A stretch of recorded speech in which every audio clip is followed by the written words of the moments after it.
This is a podcast of Nathan, Nat and Sean. Hey, everybody. Hi, guys. We're on holidays at the moment. Oh, I'm loving it. And Sick. loving it. We've gotten a collection of some of the finest work that we've done throughout the year. Oh, guys. And then we padded it out with some rubbish. Don't undersell it, no. Yeah. Don't undersell it. And this, of course, being a live broadcast. Today's best bits are all about... The best of Maggie Dent. Couldn't have said it better Yeah. myself. Oh, my God. Right to the point you are. Enjoy. This is Nathan, Nat and Sean.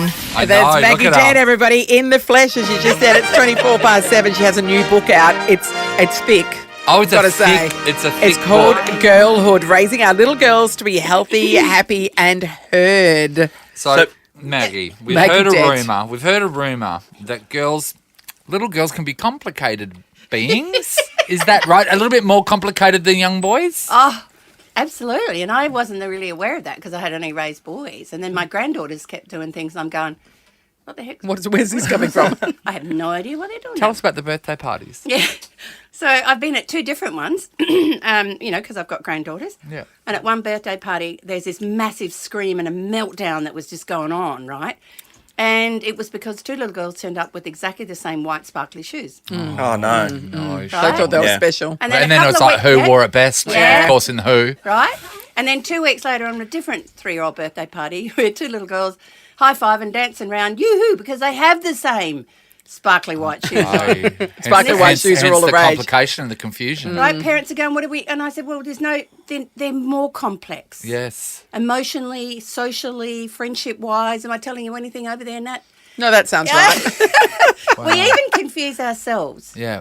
really. And they're quite sensitive little souls as well. They take a lot on, whereas boys are just running around living their best lives at, preschool ages particularly. I think what really blew me away, because I wanted to see the things that amazed me, and that was their problem-solving capacity, their memory. Man, they can remember stuff that you wouldn't believe. Yeah, yeah. And, Wait till they get older. No. And then you marry them. No. Don't But forget they a thing. No, there's a tendency for us to remember more negative things. And there was a 5-year-old. Yeah, no, tell me Sean's about like, tell him about it. 5-year-old little girl had a beautiful birthday party, her parents told me, that with everything sparkly, lovely cake. She picked the cake and she was just miserable all day. And when she was getting tucked into bed that night, they said, so did you like your birthday? She said, well, you didn't get me the present I asked for. And it was 9 months before that she had asked for a gift that they hadn't remembered, and she was really pissed. What's amazing is months, that wow. she chose something 9 months before and already hadn't replaced it 2 days later with something else No, that she yeah, wanted. that's right. That's She No, amazing. they don't forget. And that's, Yeah. when I was actually doing that part, I suddenly remember the Christmas on the farm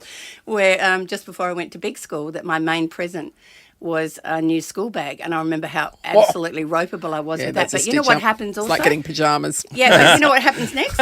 My body is filled with exactly the emotional intensity Yes. of that moment when I was 5. And Yeah. that's where we can get engaged in those battles, trying to stop them or fix them, where in actual fact we've got to help them work through those things. Maggie, in the book, do you go into the social media world these days for young girls and The then, I absolute guess- minefield. Yeah, because it's pretty intense these days. Well, from the research, nearly 5,000 people gave me feedback, and educators are telling me that fat shaming is happening in 3 and 4-year-old girls, and also needing to be sexy and critiquing what other girls are wearing. So this is where they learn that they are actually defined by their appearance, Yes. which is... And that they're constantly being the war judged. forever. Yeah. And that Yep. they're at war with every other little girl, and that's one of those big messages, that you're competing. That's where compared despair comes.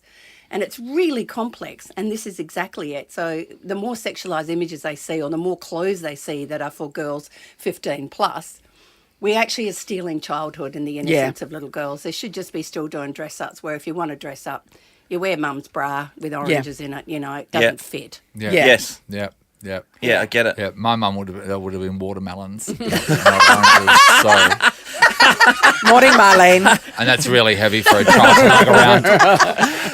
The Nathan, Nat and Sean podcast. Maggie Dent has a new book out called Girlhood, Raising Our Little Girls to Be Healthy, Happy and Heard. That would be great. You can order it now at maggiedent.com.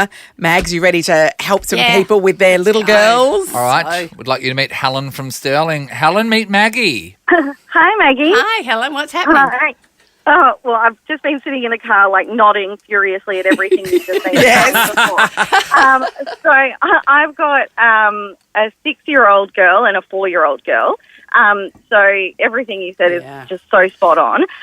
But my 6-year-old just, like, we just cannot get her to listen to us, to do, like, just basic things around the house. And, like, to the point where she will just look dead at the eye and ignore us. Like, it is so infuriating. And I just feel like we're just having a really negative, like, everything we're saying to her is negative rather than, like, Yes. having a fun Right. experience. Yeah, good point. So here we go. One of the key messages in the book is, who is the girl who's landed up in my home? Not the one I was So she's expecting. me, I think, Not the one I was hoping for, but who has rolled up. And Yeah. so there's lots of things in that. You know, they can bring forward some of the patterns of their parents. But we also know, you know, her temperament is really influencing this. And so what we notice is that the rooster girls, you know, the rooster go-getter girls, they turn up thinking they are far more important than anyone's really giving them due respect I for. love them. But same with rooster boys, except they do it with physicality. So I want you to kind of shift the way that you're, you know, pretend she's not 6. Pretend she's a lot older and actually really kneel down with her and something. So I'm just going to see if you can help me out. Can you help me work out how can we fix this problem where you and your sister argue? Can we work that out together? When you actually problem solve with a rooster child, they start to feel respected. Yeah, and it shifts the dynamic. Otherwise, it's just this big power thing. That's why she's rolling her eyes at you, going, right, yeah, right. You know? Who's this woman? Whereas, What does she know? but there is still, you know, that, and underneath it all, it's really hard to keep loving them tenderly, isn't it? They're so damn annoying. So you've got to work on how do you fill her love cup. And I really recommend the, you know, 5 languages of love because everyone's slightly different. And if her love cup's full, any child's love cup's full, they feel loved and secure, they're more likely to do what we want them to do. It's just one of the realities. So you've got 2 sort of sides to that. But sometimes it really is pretending that she's actually way smarter than you can believe. And she's she's not really all that impressed with So some of is your it the parenting empowerment, choices. like that she? Partly that, but not just that. They are so much smarter. I just have to tell you from the research. They're so much smarter, so much earlier, and they're figuring out how to get what they want out of the world. One of my little, you know, like 18 months of age, I saw one of my granddaughters work out which of my parents do I go and ask a biscuit from. Right? Yeah. Who's the Figuring it soft out. touch? So she's figuring it out, but if you walk with her rather than against her, you could have, you know, really helpful, useful little lass in that house. And do it now Maggie, before she turns 14. Is a love cup always going to be filled with a certain emotion or an act, or sometimes is it things like money and bribes? It's kind of, no. Because I know a lot of parents will turn to bribes. No, Yes. see, girls see through that even faster than boys. They know you're trying to buy me, right? Okay. And they know you're manipulating me. You know, bribes. Just girls go, I know what you're doing here. I'll just play. I'll take it, and I'll stop it for 5 minutes, but I'll meet you back here. Yeah, exactly. Yeah. Right. So love cups is kind of how do they feel loved by you, and some of them it's quality time, and you'll know that because they're always talking in your ear and wandering after you and wanting to know what you did all day. It could be you putting the phone down. Yeah, put the phone down. But so you might need to connect with them when they first come home. Yeah. And give them something. Yeah. Otherwise, they're going to nag the poop out of you right the way through till bedtime. You know, the safe touch ones are easy. Just hug the heck out of them a lot, you know. Yeah. They're really easy. But when you can't do that, and they're that quality timer, but then you have the gifts is one that actually, it's not so much buying stuff. It's kind of giving them messages, right? You might write little notes to them in their lunchbox on the banana. That really works for some kids, but for others it goes, that sucks, that's lame. Yeah. Does that make sense? Yeah. Words of appreciation is really big, just appreciating that they're working really hard to work with their son and daughter. You know, like these things, it's slightly different. In actual fact, it's for all of us as well. So if you actually think, what is it that makes... Sean, I would like you to write me some really lovely messages, Sean, but I'd like them written on the back of a $100 note. Mate, I just want to say this. Go and check your bag, check out the banana report. I'll I be don't writing think you can that read before that I message touch out it. on the air. All right. Amy's in Golden Bay. Amy, meet Maggie. Hi, Amy. Good morning. Hi. I'm so Amy. excited. Have you? I would like. Pardon? Yeah, talk to us about your daughter. What's going on? I have a very complex little 4-year-old rooster who is gorgeous. She's a gorgeous little girl, and she does really well at kindy, but she has this absolute anger towards her 2-year-old brother that is just almost out of control. And I've tried lots of positive talk and redirection, but she will do the most horrible things to him. And I know that sibling rivalry is very normal. But she'll go past him and just kick him. Or the other day she just threw a cup of water at him randomly for no reason. No, there was a reason. He exists. Yes. Yeah. And I don't think that you got permission off her for him to exist either. I'm sensing. Yeah, but she does quite like, I mean, and again, she can share with her friends, she can share at school, but anything that he has, it's taken off him within 2 seconds, and then if he tries to get it back, he's whacked over the head with it. Yeah, and let me dive in here and say that this is incredibly common. Okay. So it's not as though you've got a tyrant Yeah, there. you don't have a freak. And no, even, and Nathan's quite right as a parenting expert right there that, ultimately she would like to have the whole space herself, and you went and brought home. Yes, you went and ruined brought something everything. into It's it and actually ruined pretty it. rude of you.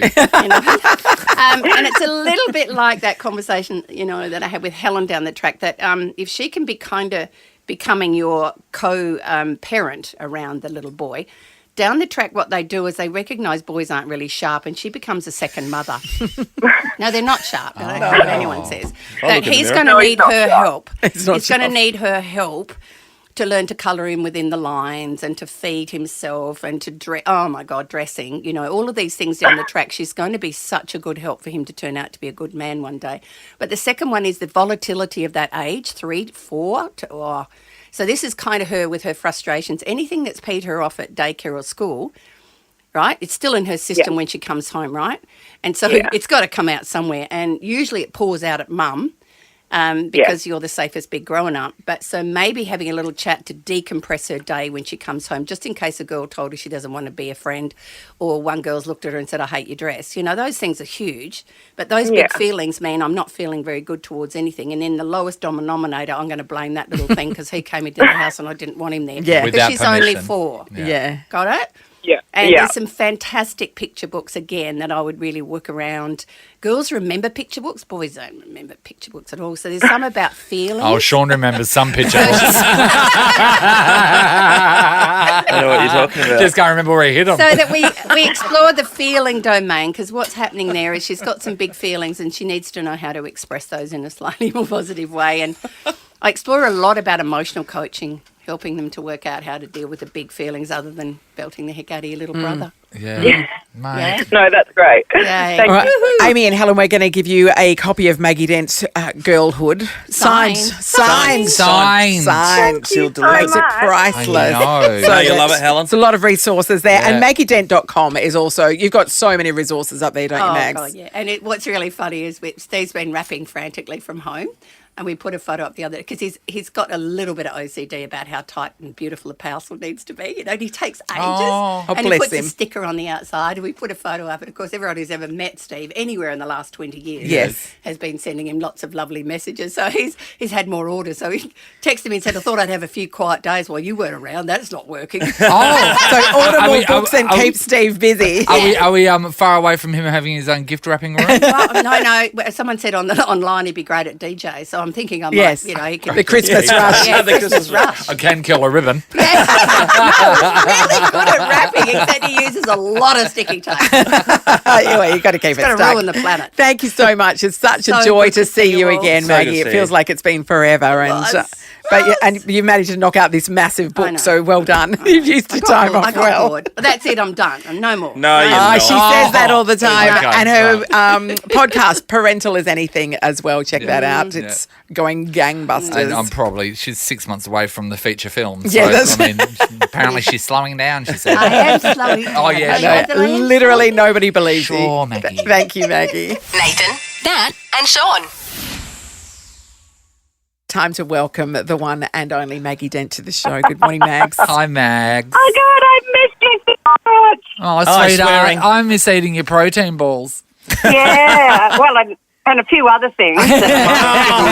Maggie, we do miss your home cooking. Hey, how's it been over there? We know that, the floods and stuff, which we followed over from here, have been absolutely Yeah. horrendous. So how's that impacted you? Oh, look, fortunately I live on a hill, but there was a landslide that nearly took out my son and my daughter-in-law as they were going around it. So it's just been really, really Oh. crazy. Wow. But it's but I've had it. I've done it. I've coroned out. I had it. I have to laugh. My 2-year-old grandson says, "You got Rona, Nanny." Yes. How was it, Maggie? Was it? Did you get? Because a few people have had it and they go, "Oh, it was just sort of like a cold." One of my mates had it. He had fevers. I'm old, and I'm prone to pneumonia and things like that. So I was a little bit nervous.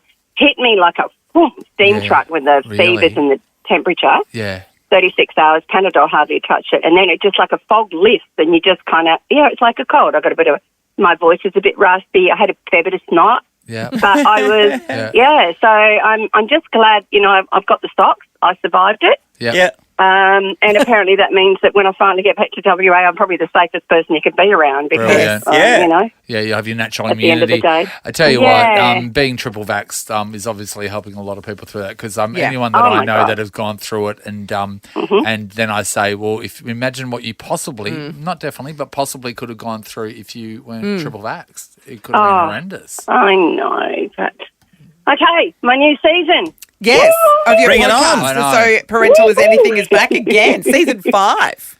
Oh, my God, we're going a bit different this time too. We're doing some Help Me Maggies because I get all these emails all the time, go Help Me Maggie. And we thought, why don't we just chuck some of them on the air? Yeah, it's a great I idea. love some Help Me Maggies. And they're just short, it's like Agony Aunt, and short and punchy, and you hear a dear parent's voice, obviously usually mum. And that's really good. It's put a little different slant. The podcasts are lucky if they go to half an hour. They're usually about 20 minutes, and for some parents, that's even too long. Yeah. Well, before we get stuck into it, 13 24 10, Help Me Maggies. Let's open it up. Help Me Maggie. If you've got to Help Me That's Maggie. what they say when they used to email you guys. Yes. Yeah, absolutely. Help Me Maggie. Everybody needs Maggie's help. And Maggie, I was looking at your apps coming up, including Sleep Wars and what to do when your kids hate school. So these things are, we're only early into a school year, and of course, Sleep Wars is always an issue. Yeah. Not a household doesn't go through that. Oh, my goodness. And what's really reassuring, I talked to two kind of experts. One's a teen expert and one's a younger one. And, it's great to know that it's kind of normal. Do you know what it's really quite normal, especially little ones. And I mean, I was just talking to Ames before I came on air, and she's finally got her daughter out of her bed. And yes, we don't beat ourselves up if the way they fall asleep best is beside us, because the bottom line is the more sleep everybody gets, the nicer and smarter and kinder everyone is the next day. Yeah. You know what I mean? Have a look at us. We hardly get any sleep. Hey, Maggie, you gave some advice to my best mate whose daughter was really finding it hard to sleep, and you talked to me about, because they're upstairs and she's downstairs, and you said it's the physical distance away from them that she's feeling. Yeah. So I came up with this idea that he did. That they've moved into a one-bedroom unit. To work. And I said to him, maybe a fun thing to do would to get her a walkie-talkie, so she could lie there in bed. Not so far away. And she would have, even if she used it or not, she would have that connection, knowing as soon as she pressed that, she could speak to mummy and daddy. It worked. Yeah, it was really good. They turned their end off, obviously. That's a really good idea, mate. Yeah, I'm stealing that. Yeah, but that was. Do I have to move over, Nathan? And you've got it now. You're going to take my queen of common sense around. Well, no. What it was, Maggie, it was the distance thing. And when you said that, I thought, what can bridge the distance from a kid without moving their bedroom? And that is contact, and what contact is. And that's what I love about it. That's exactly why with kids who are struggling to transition. Yeah. They actually want to be near the safest, but you're just putting them into a really strange environment, which is automatically going to make them stressful. So who they actually want is their big safe growing up to come with them. So anytime we build a connection that goes over the distance, whether that's a dab of mum's perfume underneath their earlobe or a little heart in the hand or a message in the lunchbox, you are making the distance shorter for them and they feel more connected. And it really is. It's the same, for all of us, really. Yeah, no doubt. It's connection. And when I miss these, when we're on holidays and I'm not close enough to these guys, thank God I've got some of their garments. Yeah, to keep Sean's got some of my hair. That means because sometimes, like, I wake up at my house and Sean's spooning me, and I go, "How did you get in? Where's Megan?" I just go, "Shh, go to the just strokes his hair.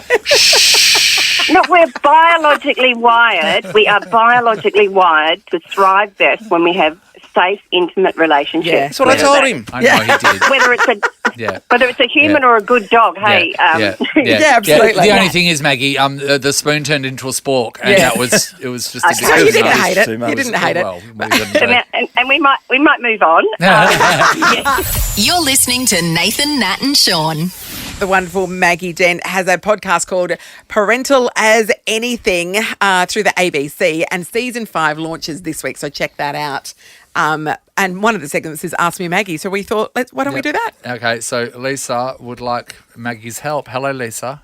Hello. Hi, Lisa. All right, Lisa, Lisa. Maggie, Lisa. Hi. Maggie, hi. What's happening? So my 5-year-old started pre-primary this year. We did kindy last year, but he started pre-primary this year. And he started fucking his collars of his school shirts, of his clothes at home, to the point where the first 2 weeks of school, he's bitten a button off. The collars are all frayed. He's eating his So clothes. he's He's literally part goat. so he sits there and as a comfort will just suck on the on the collar. Yeah. Oh. He does it Yeah. subconsciously. He doesn't know he's doing it. Oh. I don't know how to Okay, stop it. Lisa. Yeah, okay. So the very first thing is that your little cherub is in a school system that is developmentally almost inappropriate because it's putting so much pressure on them. So that's the very first thing. So what he's doing, and this is a response for him to try and co-regulate his anxiety and his stress, that being in such an environment, also being away from the safest big people who help me safe. So some children will act out and be aggressive and shout and run around and push kids over. Others will what we call shut down, and this is kind of one of the shutdown behaviours where they look like they're not either listening or they're in dreamland or they're chewing on something or they're rocking in their chair. So it's just an attempt by him to co-regulate the stress cortisol in his body. So first thing around these things, there's lots of free information about anxiety on my website. And I'd probably see if you can get him to have to do one of the mindfulness ones, perhaps one of the free ones I've got, Safe and Sound or Sleepy Time, because that might make him think he's got a great big, huge super protector that's hiding behind him, who is going to keep him safe.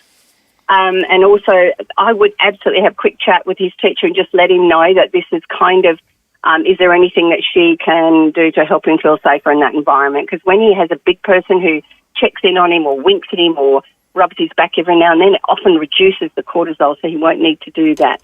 So it's often a sign of anxiety. Oh, nice. I think this is really great for you to tackle now, Lisa, because I feel the same way here at work. And yesterday I ate a bomber jacket.